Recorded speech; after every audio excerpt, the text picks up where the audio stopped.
Okay guys, hi. This is kind of weird for me. This is gonna be a weird type of video that I'm not really used to, but I'm gonna try because I really want to get this message out there. I'm in my living room now. It's not normal like in my office and whatnot. Hi. I wanted to kind of update people and what's going on because everyone of course is like, where are you? Why do you keep leaving? And some people have been really nice and very supportive about it, and then some people have been very aggressive and not supportive about it, and like that's okay. I don't blame them because nobody knows why this is happening. You might have seen like my community post about me being sick, and other places I think I've posted about it occasionally too when I've been trying to get back into things. And I've just had a really hard year. I think just like the entire past year from like January 2020 to now, it's just been very difficult for me. I was diagnosed with a lung disease. I was considering not going into details about the diagnosis and other things, but I figured that like I might as well just be transparent and like share it. I don't know. I had to look up the exact diagnosis because I don't like remember the full name off the top of my head. Basically one of the things that I was diagnosed with was asthmatic pulmonary eosinophilia, which is what I would just call eosinophilic asthma, but it's kind of hard to explain like what it is and why it's different from normal asthma that that a lot of people have.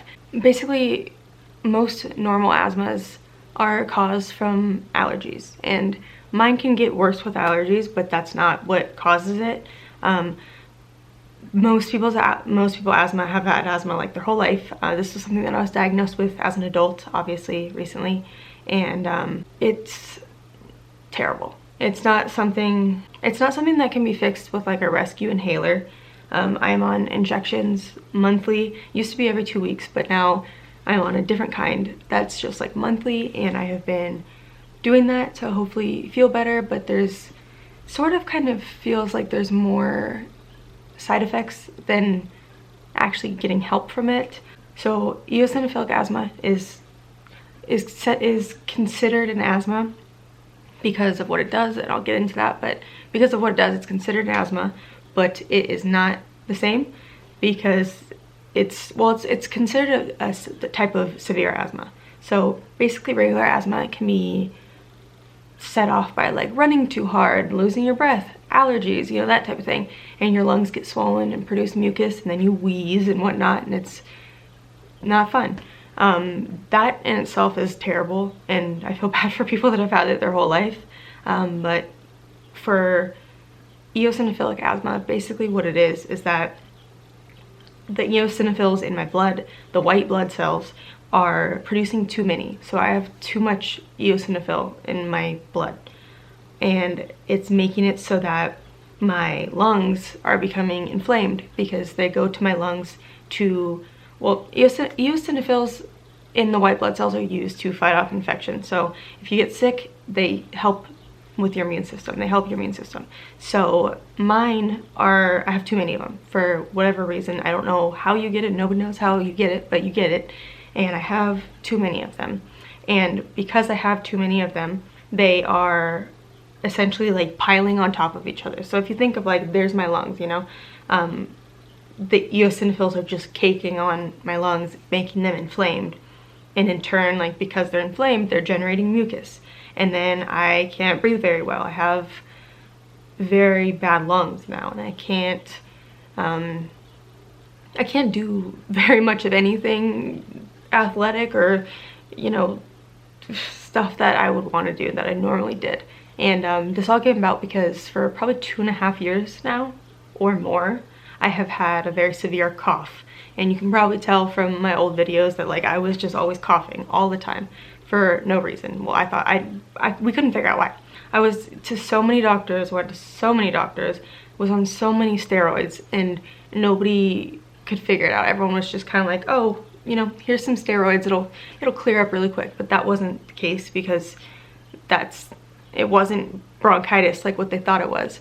They were seeing my lungs being inflamed, and they're like, okay, bronchitis, you know, inflamed lungs. And I ended up getting a blood test, and I was going to a pulmonologist, which is a lung doctor, and he knew obviously what to test for based off of my symptoms. Because of that cough, I don't have my normal voice anymore. People have pointed it out, but that my voice sounds different now, and that is just because of the cough that I had for so long. I essentially damaged my vocal cords from coughing so much, and from my issues, you know, from the illness, the disease. And I'll notice it a lot when I'm filming, and I'll be editing it back, and I can tell that, like, if I watched multiple episodes in a day, I can tell that, like, which ones I watched in the order, because my voice just slowly and surely is gone by the end. And that's something that, like, really did upset me, because I went so long trying to figure out why I was always sick. And that was the other thing too, is like, I had this cough, but I wasn't always sick. And because of this cough and because of this issue, I was constantly having a cold. I was constantly stuffed up, constantly coughing, constantly feeling like just miserable. And I couldn't figure out why. It was just kind of like, everyone would be like, wow, you're sick? Shocker, you know, you're always sick. And finding out this diagnosis when COVID started also was very scary, because obviously it's not good to have a lung disease with COVID existing, you know. It really hurts people that have problems with their lungs that can't immediately, like, fight off that infection. So because of this disease, it makes it so, like I said, these eosinophils that are stacking up on my lungs, that are like multiplying and multiplying for no reason, they are focused on that. They're focused on making my lungs inflamed, and in turn it's making it so they're not fighting off infection. So if I get the flu, if I get, you know, a cold, it's gonna stay there, and it's gonna have a very hard time fighting it, because they're doing something else, and doing something else that's not even good, you know. And I tested positive for the flu, like, took a test, everything, tested positive for the flu 4 times in 6 months. And that was the beginning of what ended up making me kind of be spotty on YouTube, was that I was sick all the time. I was miserable all the time, and I didn't know what to do. I didn't know how to feel better, because I would get like bursts of energy, and then it would be quickly taken away from me, and I would try to take advantage of the energy that I finally have, and then try to go watch a bunch of stuff that I've been missing, and so I can edit it and get it up. But then I'd spend the whole night watching stuff, and I would hurt my voice, and I would feel sick, and it ended up being just like this over and over again, terrible. It sucked, and I couldn't be a person. I had just moved into this apartment January of 2020, like, I think New Year's actually of 2019, and then 2020 is when we moved in here, like literally New Year's Day, or no, New Year's Eve. We did New Year's Eve, but we had just moved here, and I was obviously very excited because we just moved. And the day that we moved in here, I was very sick. We road tripped from California here, and the last day of the trip, when we were in a hotel, I woke up and I was very sick, like very, very, very sick. And I was like, I need to go to the doctor. I need to see somebody. And I ended up testing positive for the flu. That was the first time. It's kind of crazy, because that was before, you know, like, COVID became a known thing. And it was, the way I felt was very different. It's pretty crazy though, because that last day of the road trip with Sarah, we were gonna be in the car for a bunch more hours. Obviously it was the last day, and we were trying to get here, and the doctor told me, you shouldn't be in the car with her. And I kind of was like, well, I don't really have a choice because we need to get home. We had a certain time that we had to come here and sign the lease.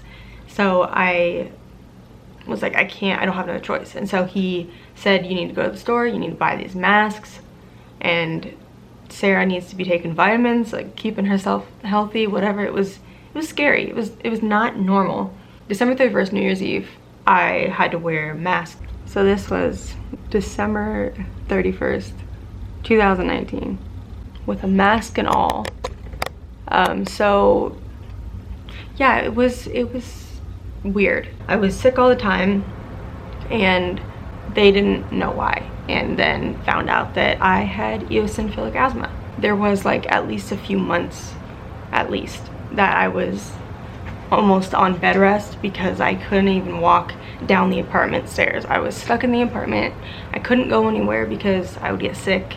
This was before I had my first injections, and so it was bad. I like gained a bunch of weight, felt really bad about myself because I couldn't do anything. I couldn't go anywhere. I couldn't exercise at all. And that was when things got really bad, because that's why I was going into the hospital a lot, was because I was waiting for this medication that took forever to get approved for me, and I was just in terrible pain. I had pain all the time. My lungs would swell so far that they would push against my organs and my rib cage, and I would be in terrible pain.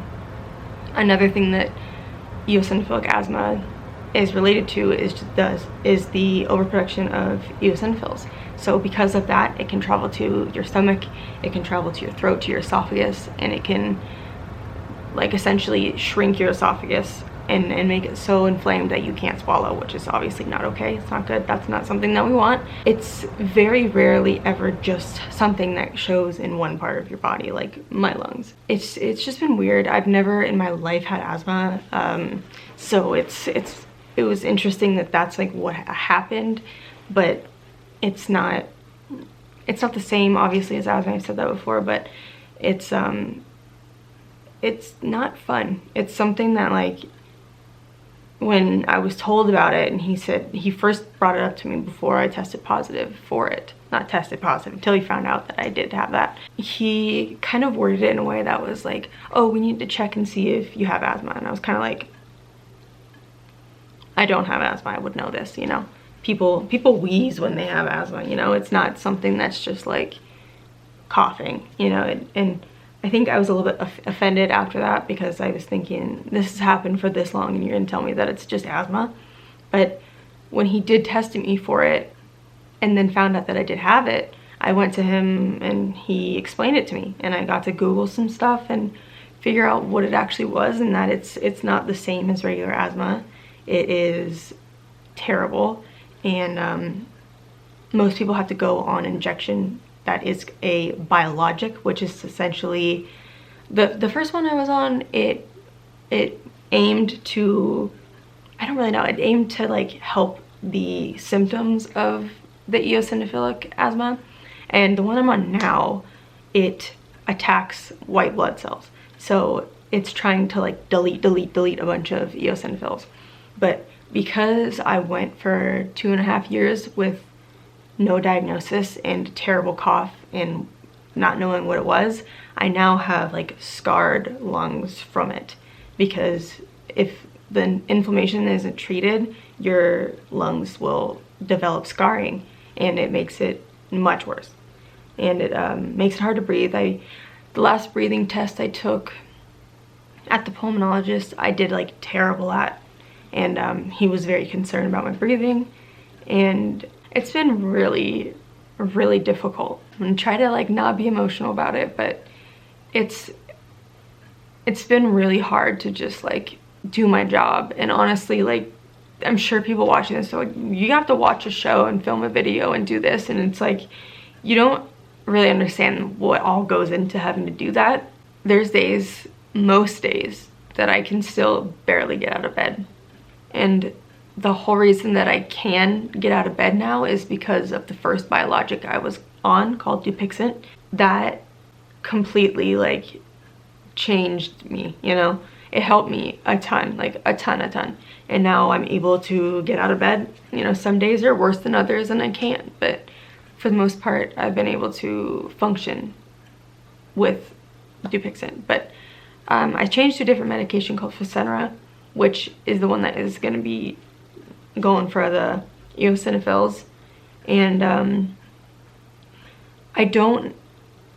the reason I changed from Dupixent was because I feel like it just like got better, and then kind of just like flatlined. And obviously, if possible, I want to get as better as I can be. And it's been really difficult. And I started the Fasenra, and I had terrible side effects from it.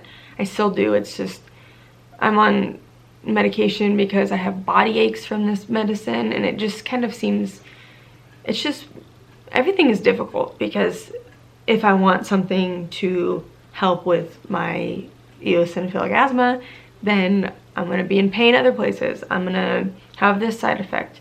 I got really sick. I'm constantly in miserable pain. I already have anxiety, but I've had anxiety worse than it's ever been in my life. It's been really hard on me because I just want it to stop. I want to stop being in pain. I feel like people don't understand that I would do anything to just be able to be back on YouTube full time and not miss a beat, because it's really hard. I see 4 different doctors, and they're all for different things that I'm trying to battle with. The other day when my mom was visiting, I got really sick. They still don't know why, but I was very sick and I couldn't speak, I couldn't move. Amongst other things, it was something with my stomach. And it's just been hard because I have to treat these eosinophils before they get somewhere else in my body, and before it inevitably most likely gets to my stomach or my esophagus.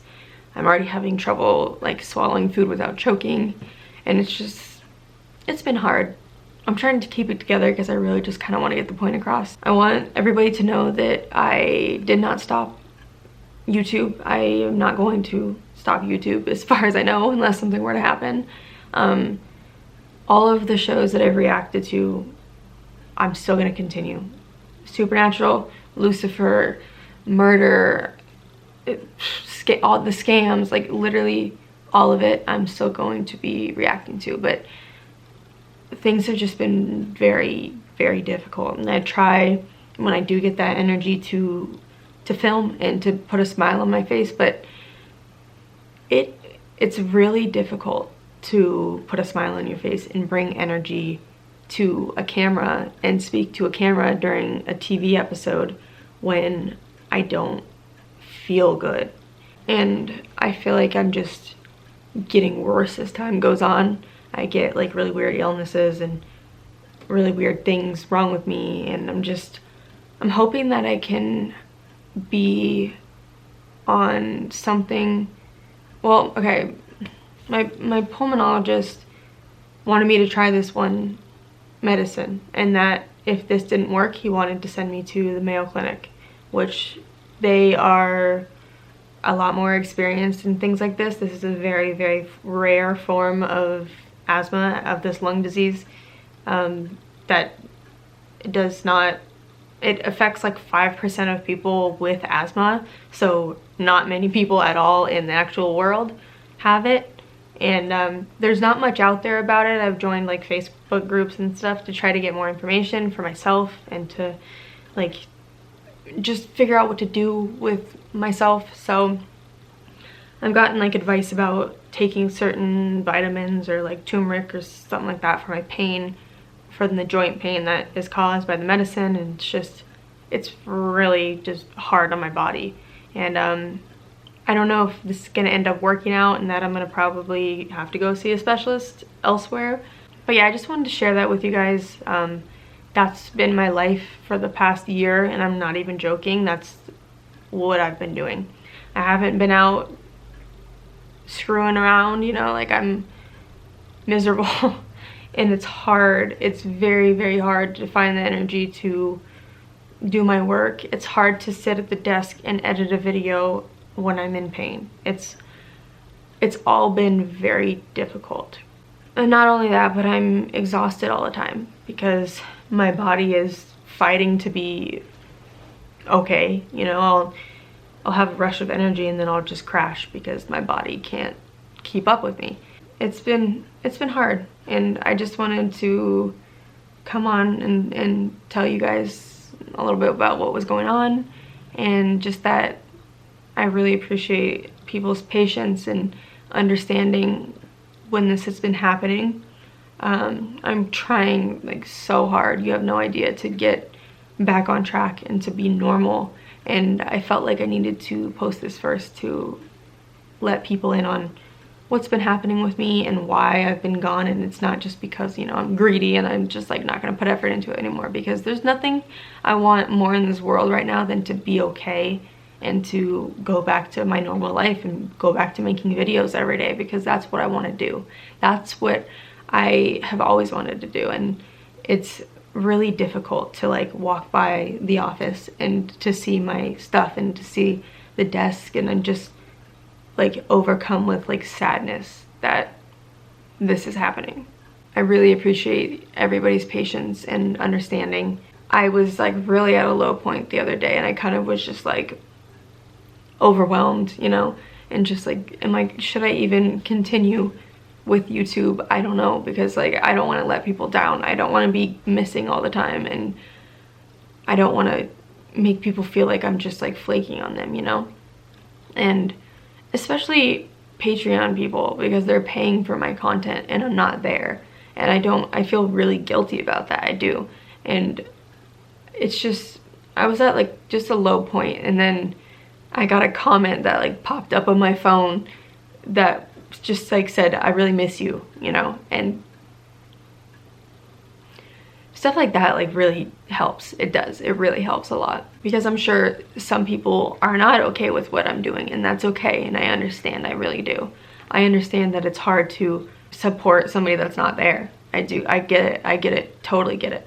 I think I just need to have some patience in myself and just know that this is my reality right now, and I can do my best to stay on top of things. But mostly what's important is that my health is okay. YouTube has to come second to my health, because the more that I put my health aside, which I really did try to do at the beginning, I tried to ignore it. I tried to just be okay about it, but the more I did that, the worse I got. And it's not gonna be something that just goes away.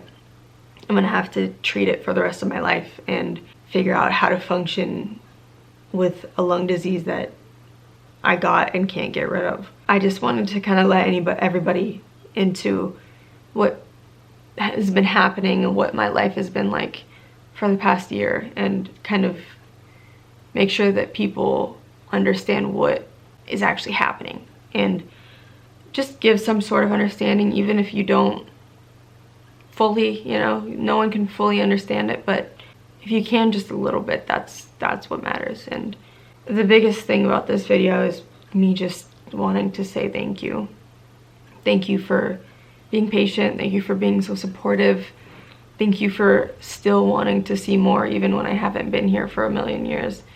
Thank you. I can't even tell you, like, I would have quit a long time ago if I didn't have people that like were commenting and saying just, hey, you doing okay? Where you been? We miss you, you know? And when I do post a video, I love that people are just saying like, wow, finally, you know? And at first I was kind of like really? Like, yeah, finally, I know. You think I don't know? But I think it comes more from a place of them being excited than anything else. And I really appreciate it. I promise you that I am doing my best to be okay enough to make videos, and that's what I want. That's really honestly what I want. And when I do get those bursts of energy, whether they last for a day or a week, it makes me feel so good just to be back and do. Excuse me. Did you hear that, ladies? Oh my god. It's been amazing when I do get the energy to be back and post videos, because that's what I want to do.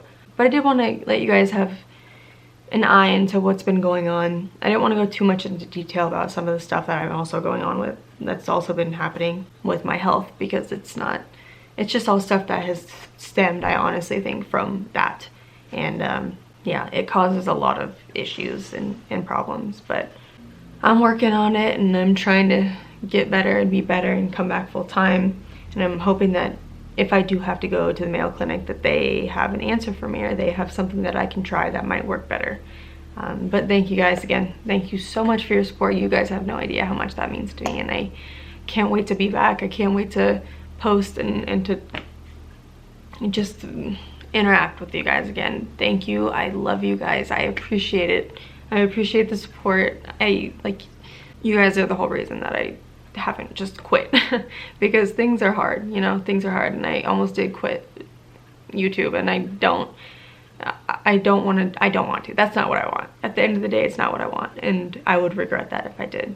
But yeah, thank you guys so much for your support all the time on everything. I really, really appreciate it. But yeah, I think that is pretty much it. I will see you guys in the next video. Thanks for watching.